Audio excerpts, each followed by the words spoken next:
नमस्कार दोस्तों, गुरुकुलम डॉट मीमांसा पे आपका स्वागत है।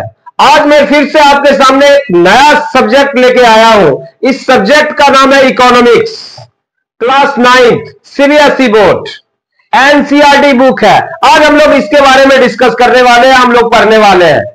तो इकोनॉमिक्स क्लास 9th इकोनॉमिक्स का पहला चैप्टर है the story of village Palampur. इसके बारे में हम लोग आज चर्चा करेंगे, डिस्कस करेंगे। सबसे पहले मैं कहना चाहूंगा, आपको बताना चाहूंगा कि यह स्टोरी ऑफ विलेज पालमपुर के बारे में हम लोग क्यों पढ़ रहे हैं।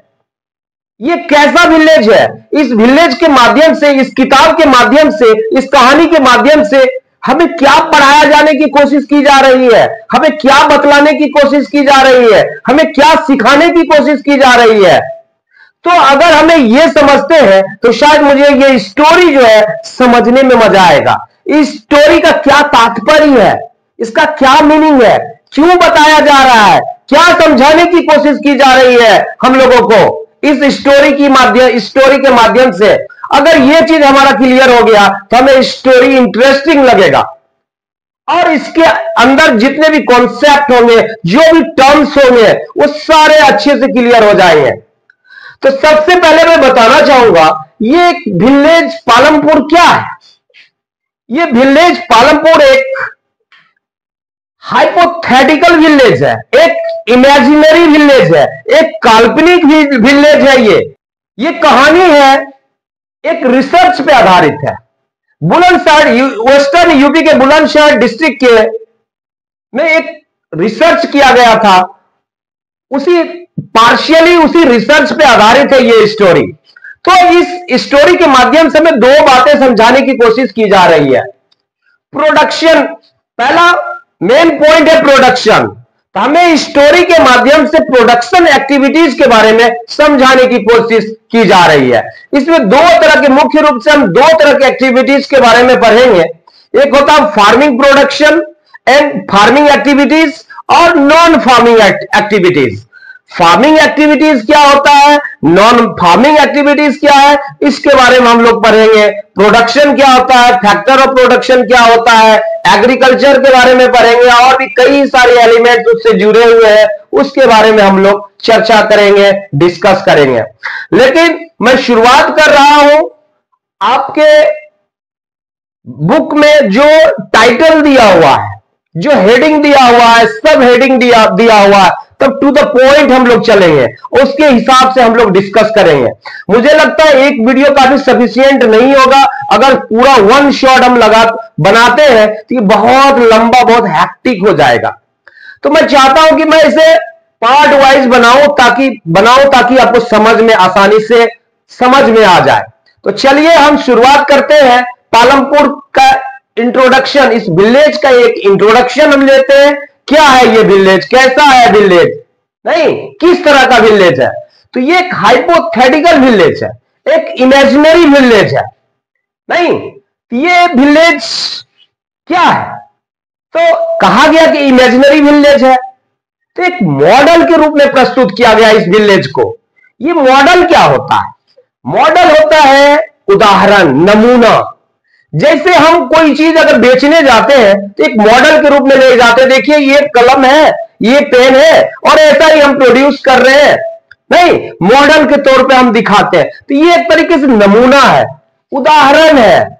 इसका मतलब आदर्श भी होता है। तो आप कह सकते हैं ये जो विलेज की कहानी है, पूरे हिंदुस्तान के विलेज की कहानी है, ये पूरे देश की कहानी है, इस हिंदुस्तान के देश के विलेज की कहानी है ना। तो सेम ऐसा ही हर विलेज होगा ये नहीं कह सकते हैं। ये वेल डेवलप्ड विलेज, इस स्टोरी के माध्यम से कि एक वेल डेवलप्ड विलेज है। हालांकि अगर मुझे पूछा जाए तो मैं कहूंगा बहुत वेल डेवलप्ड विलेज तो नहीं है, लेकिन डेवलप्ड विलेज कह सकते हैं इसको। तो हम लोग चलते हैं, सबसे पहले समझते हैं कि इस कहानी के माध्यम से हमें ग्रामीण एक्टिविटीज में, वहां ग्रामीण कौन कौन सी एक्टिविटीज है, फार्मिंग एक्टिविटीज है, नॉन फार्मिंग एक्टिविटीज है। नहीं, तो इन सबको सपोर्ट करने के लिए तो ग्रामीण व्यवस्था कैसी है, वह किस तरह की व्यवस्था है, उसके बारे में हमें बताया जा रहा है इस कहानी के माध्यम से। चलिए हम समझते हैं कैसा विलेज है।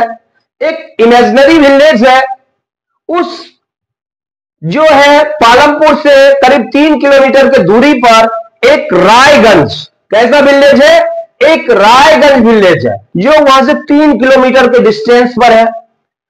और फिर आगे एक शाहपुर, एक स्मॉल टाउन भी है। ये विलेज जो है यहां से एक दूरी पे कौन सा विलेज है, रायगंज विलेज है। और आगे चल के एक टाउन भी है यहां पर जिसका नाम है शाहपुर, है ना। और ये जो शाहपुर है और ये जो विलेज है ये बिल्कुल कनेक्टेड है, ये रोड से कनेक्टेड है। ये विलेज जो है सभी आपस में रोड से कनेक्टेड है। और ये रोड कैसा है, कैसी है रोड, ये रोड सीमेंटेड रोड है, प्लास्टर्ड रोड है, ये ऑल विदर्ड रोड है। अब ऐसा नहीं कि बारिश मौसम में इधर से जाने में कोई दिक्कत है, बहुत अच्छी रोड है ये। उसके अलावा इस गांव में और क्या व्यवस्था है, इस गांव में ट्रांसपोर्ट की व्यवस्था है, बुल्लोक कार्ट्स है, तोंगाज है, बॉगीज है। बॉगीज क्या होता है, इसे बैल इसे भैंस है ना, उसमें काट, लकड़ियों काट बना हुआ रहता है, उसको खींचते हैं, उसको बॉगीज कहते हैं। मोटरसाइकिल भी है यहाँ, जीप भी चलाते हैं लोग, ट्रैक्टर्स है, ट्रक्स है, ये सारे ट्रांसपोर्ट की व्यवस्था भी है इस विलेज के अंतर्गत। इस गांव में इलेक्ट्रिसिटी भी है। आप जानते हैं कि इलेक्ट्रिसिटी, घर में तो लाइट की व्यवस्था करने में तो मदद मिलती ही मिलती है, इसके अलावा हम लोग ट्यूबवेल्स में इस्तेमाल करते हैं।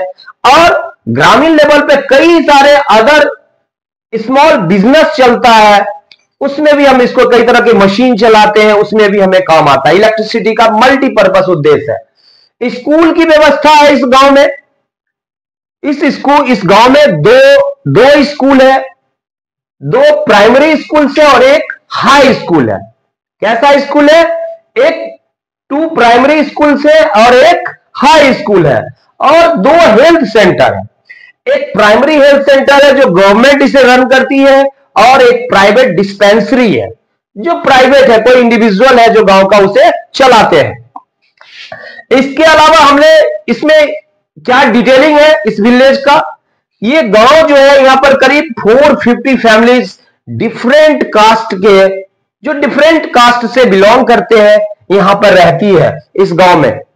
और इसमें से करीब 80 ऐसे फैमिली है जो अपर कास्ट के हैं।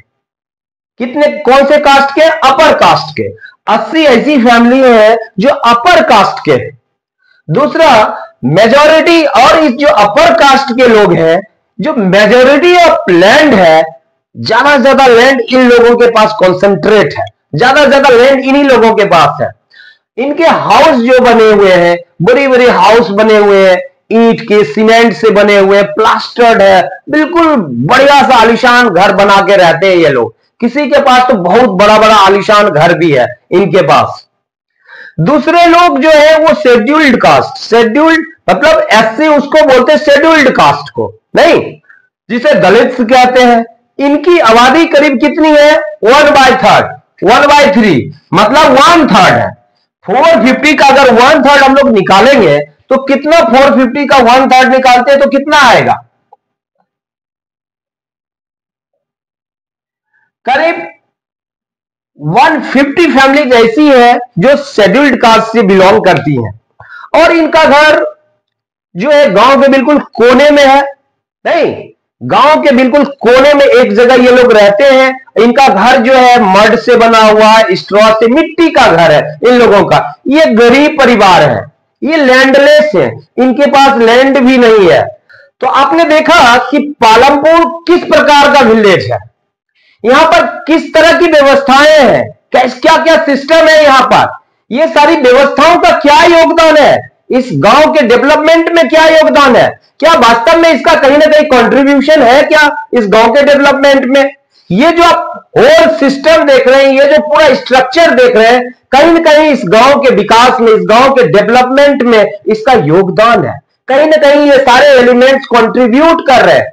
आप देखते हैं कि रायगंज एक विलेज है, तो ये कहीं ना कहीं मार्केट का काम कर रहा है, जो यहाँ की जो चीजें प्रोड्यूस होती है वहां जाती है, सेल भी होती है। आप देखते हैं शाहपुर एक स्मॉल टाउन है जो गांव में वस्तुएं बनती हैं वो यहां तक जाती हैं, वहां की वस्तुएं यहां तक आती हैं। ये मार्केट का काम कर रहा है नहीं।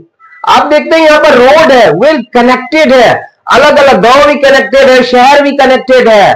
तो आप जानते हैं कि एक रोड की क्या भूमिका है। एक रोड की भूमिका, ट्रांसपोर्ट की भूमिका, इलेक्ट्रिसिटी की भूमिका, स्कूल की भूमिका, हेल्थ सेंटर की भूमिका है। अगर किसी भी गांव को डेवलप करना है, किसी भी देश को डेवलप करना है, किसी भी समाज को डेवलप करना है, ये सारे इंफ्रास्ट्रक्चर को आपको लगाना पड़ेगा। ये आधारभूत संरचनाएं हैं, ये फंडामेंटल स्ट्रक्चर है किसी भी समाज को डेवलप करने के लिए, किसी भी गांव को डेवलप करने के लिए। तो इसका क्या योगदान है? रोड क्यों इंपॉर्टेंट है? क्यों? अगर गांव की चीजें हैं तो वो शहर जाएंगी, शहर की चीजें गांव तक आएंगी। अगर रोड नहीं रहेगा तो कैसे होगा? आप 1960s के पहले चले जाओ, वहां की रोड कैसी थी? कच्ची रोड थे। मैक्सिमम गांव के, हिंदुस्तान के मैक्सिमम गांव की रोड, सड़कें जो कच्ची थी, तो अब सीमेंटेड हो रही है, सीमेंटेड हो चुका है, और जहां कहीं बचा है वहां भी आज बन रहा है। तो आप देख रहे हो क्या डेवलपमेंट हो रहा है, ये योगदान दे रहा है।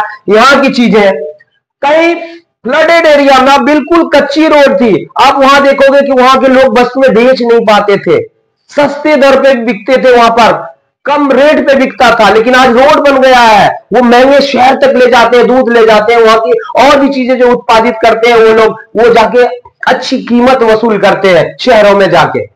तो उसका बहुत बड़ा योगदान है। ट्रांसपोर्ट है, ये आर्थिक गतिविधियों को चलाने में इसका बहुत बड़ा योगदान है कि चीजों, वस्तुओं को, लोगों को एक जगह से दूसरे जगह ले जाते हैं और वहां की चीजों को गांव तक लाते हैं। तो इसका इकोनॉमिकल एक्टिविटीज को आगे बढ़ाने में नहीं, वहां की अर्थव्यवस्था को आगे बढ़ाने में इसका बहुत बड़ा योगदान है।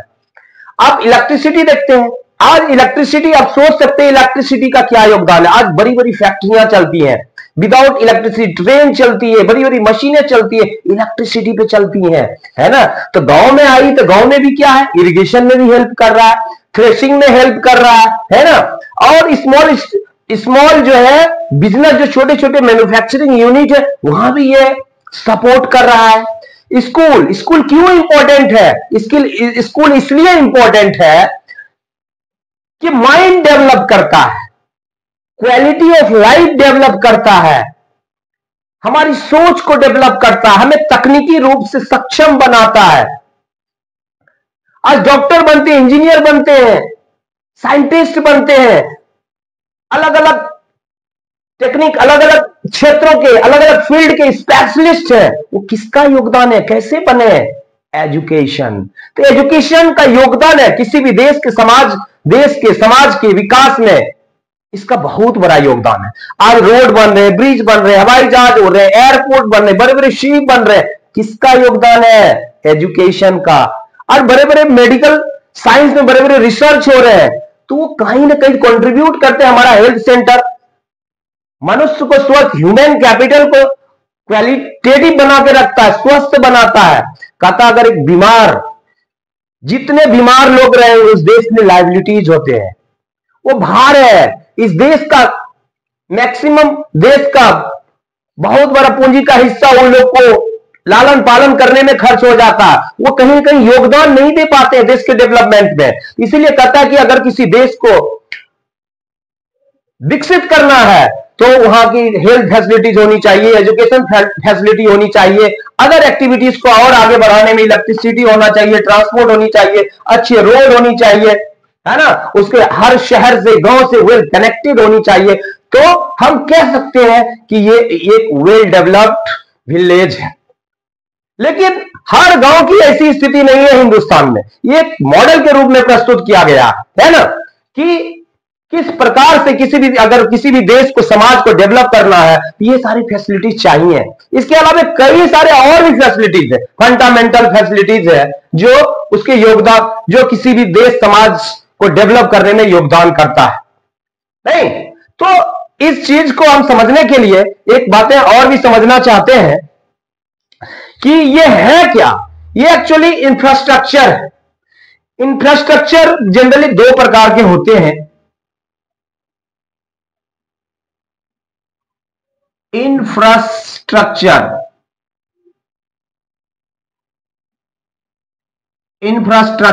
है ना, जनरली दो प्रकार के होते हैं, एक होता है सोशल, एक होता है इकोनॉमिकल। सोशल में क्या आता है? सोशल में आता health, education, house, food, sanitation. और इकोनॉमिकल में क्या आता है? इकोनॉमिकल में आता है ट्रांसपोर्ट, एनर्जी,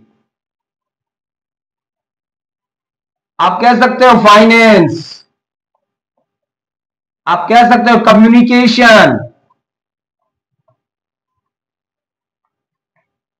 ये इंफ्रास्ट्रक्चर है किसी भी देश के, किसी भी गांव के, किसी भी समाज के विकास के लिए। अगर ये इंफ्रास्ट्रक्चर अगर है, इसी के आधार पर वो समाज डेवलप होता है। आज पूरे वर्ल्ड में जो भी कंट्री डेवलप है, उसका infrastructure, social infrastructure, economical infrastructure बहुत ही अच्छा है। अब यूएसए उठा लो, जापान उठा लो, आप वहां की सड़कें देखो जाके, मस्त वहां की सड़कें रहती है। हम एक एक करके से समझते हैं सोशल इंफ्रास्ट्रक्चर क्या होता है। कहता है कि हमारे समाज में लोगों को पहले स्वस्थ रखना जरूरी है। लोगों को स्वस्थ कैसे रहेंगे? उसे अच्छा घर चाहिए, अच्छा भोजन चाहिए, साफ सफाई चाहिए ताकि वो बीमार नहीं पड़े, अच्छी एजुकेशन चाहिए, तभी तो हम उसको, ह्यूमन को कैपिटल बना सकते हैं। हमें उसके ऊपर इन्वेस्ट करना पड़ेगा, उसकी क्वालिटी ऑफ लाइफ के लिए इन्वेस्ट करना पड़ेगा, तभी तो वो अच्छे साइंटिस्ट होंगे, अच्छे इंजीनियर होंगे, अच्छे डॉक्टर होंगे, अच्छे टेक्नीशियन होंगे। आज दुनिया कहां तक पहुंच चुकी है? चांद तक पहुंच चुकी है। तो ये आधारभूत संरचनाएं नहीं होगी तो हम, पता चला कि अच्छे अच्छे साइंटिस्ट ने और बीमार पड़ गए, जो हमारे देश को आगे बढ़ाने में, किसी भी देश को आगे बढ़ाने में वो बहुत बड़ा कंट्रीब्यूशन कर सकते थे, चलते बने। क्यों भाई? तो हेल्थ खराब था। तो पहले आप स्वस्थ बनाओ, क्वालिटी ऑफ लाइफ पे ध्यान दो। दूसरी बात है, इकोनॉमिकल एक्टिविटीज को आगे बढ़ाने के लिए उस देश में अच्छे रोड चाहिए, ट्रांसपोर्ट की व्यवस्था चाहिए, पोर्ट चाहिए, एयरपोर्ट चाहिए, नहीं रेलवे चाहिए, रोडवेज चाहिए, वाटरवेज चाहिए, अच्छी व्यवस्था चाहिए, कम्युनिकेशन के सारे साधन चाहिए। और इन सब चीजों को चलाने के लिए, मशीन को चलाने के लिए, सारी चीजों को चलाने के लिए हमें एनर्जी चाहिए, हमें कोल चाहिए, हमें डीजल चाहिए, हमें इलेक्ट्रिसिटी चाहिए, हमें पेट्रोल चाहिए, है ना। तो इसका बहुत बड़ा योगदान है। फाइनेंस चाहिए, कैसे बिजनेस करेगा? पूंजी नहीं है, इन्वेस्ट नहीं करेगा तो मैन्युफैक्चरिंग यूनिट कैसे लगेगा? ये सारी फैसिलिटी आएंगी कहां से? तो पूंजी तो चाहिए ना, फाइनेंस। कम्युनिकेशन, जब तक कम्युनिकेशन नहीं होगा, इकोनॉमिकल एक्टिविटीज कैसे होगी? आज देखते हैं इंटरनेट का जमाने में फास्ट कम्युनिकेशन है, पूरी ग्लोबलाइजेशन हो चुका है, लोग पूरी दुनिया में बिजनेस कर रहे हैं। ये इसका बहुत बड़ा योगदान है। जिस भी कंट्री में ये सोशल इंफ्रास्ट्रक्चर, जिस भी कंट्री में ये इकोनॉमिकल इंफ्रास्ट्रक्चर अच्छा है, वो देश ज्यादा तरक्की किया है, ज्यादा उन्नति किया है। अफसोस है हमारे देश में, हमारे देश के पॉलिटिशियन इतने सजग नहीं थे, नहीं तो शायद हमारा हिंदुस्तान आज बहुत आगे होता। खैर, अब ध्यान दिया जा रहा है। तो कहने का तात्पर्य यह है कि ये जो पालमपुर है, एक मॉडल के रूप में प्रस्तुत किया गया, एक नमूना के रूप में प्रस्तुत किया गया इस विलेज को। ये सिर्फ एक गांव की कहानी नहीं है, एक देश की कहानी है, एक विकसित समाज की कहानी है। अब इससे उल्टा समझो, पहले जहां इलेक्ट्रिसिटी नहीं होगा, स्कूल नहीं होगा, हेल्थ सेंटर नहीं होगा, ट्रांसपोर्ट व्यवस्था नहीं होगी, अच्छी रोड नहीं होगी, तो उस गांव की बदहाली आप सोच सकते हो। अगर ये सारी फैसिलिटीज नहीं होगी तो आप वहां कैसे डेवलपमेंट की बात कर सकते हो? वहां पर ट्रांजैक्शन कैसे होगा? यहां की चीजें दूसरे जगह कैसे जाएंगी? वहां की चीजें यहां कैसे आएगी? लोग बेरोजगार होंगे, नहीं। तो किसी भी देश को आगे बढ़ाने में, किसी भी समाज को आगे बढ़ाने में इसका बहुत बड़ा योगदान है। तो मैं समझता हूं कि ये कॉन्सेप्ट आपका क्लियर हो चुका है। इंट्रोडक्शन, यहां पर ये फैसिलिटीज है, क्यों है ये फैसिलिटीज, नहीं, इसमें कई तरीके से क्वेश्चन किया जा सकता है कि रायगंज कितनी दूर है, कौन सा गांव है, शाहपुर क्या है, विलेज है, किस तरह की फैसिलिटीज है इस गांव में, कितने प्राइमरी स्कूल है, 2 प्राइमरी स्कूल है, कितने हाई स्कूल है, 1 हाई स्कूल है, हेल्थ सेंटर कितने, 2 हेल्थ सेंटर है, एक गवर्नमेंट हेल्थ सेंटर है, एक प्राइवेट डिस्पेंसरी है, नहीं। अगर किसी भी समाज को विकसित करना है, ये भी कह सकते हैं कि आप अपने गांव से इसकी तुलना करो, ये विलेज और अपने विलेज से इसकी तुलना करो, दोनों में क्या डिफरेंस देखते हैं। क्या आपका गांव डेवलप्ड है? क्या आपका गांव क्यों नहीं डेवलप हो रहा है? अगर डेवलपमेंट करना है तो क्या फैसिलिटी चाहिए? कई तरीके से घुमा फिरा के क्वेश्चन पूछा जा सकता है। अगर आप इत्मीनान से सोचोगे तो सारे क्वेश्चन का जवाब दे सकते हो। आगे इसके बाद मैं प्रोडक्शन पे लेके आ रहा हूं नेक्स्ट वीडियो, कि प्रोडक्शन के क्या फैक्टर्स हैं, प्रोडक्शन क्या होता है, प्रोडक्शन प्रोसेस क्या होता है। हम एक एक चीजों पर काफी अच्छे से डिस्कस करेंगे, क्योंकि मुझे लगता है कि बहुत लंबा वीडियो हो जाएगा। मैं इतना बड़ा वीडियो नहीं बनाना चाह रहा हूं, क्योंकि ज्यादा हैक्टिक हो जाएगा आप लोगों के लिए। तो आप बने रहिए हमारे वीडियो पर, और ये कमेंट करके जरूर बताएं कि आपको ये वीडियो कैसा लगा। क्या कहीं समझने में कोई परेशानी है? तो अगर कुछ चीजें आपको समझ में नहीं आ रही है तो जरूर कमेंट करके बताएं, मैं जरूर एक्सप्लेन करके बताऊंगा। मेरा पर्पस है सिर्फ आपको एजुकेट करना, है ना। तो आप मुझे जरूर फीडबैक दो, क्या प्रॉब्लम है। मैं लगातार कोशिश कर रहा हूं आप लोगों के लिए। अगर वीडियो अच्छा लगे तो हमारे चैनल को सब्सक्राइब करें, वीडियो को लाइक करें, ज्यादा ज्यादा शेयर करें, ज्यादा ज्यादा दोस्तों को बताएं। आपका योगदान बहुत जरूरी है। सिर्फ लाइक, कमेंट्स और शेयर ही आपके लिए, आप अगर करें तो यही हमारे लिए बहुत बड़ा योगदान है। तब तक के लिए थैंक यू सो मच। जय हिंद, जय भारत।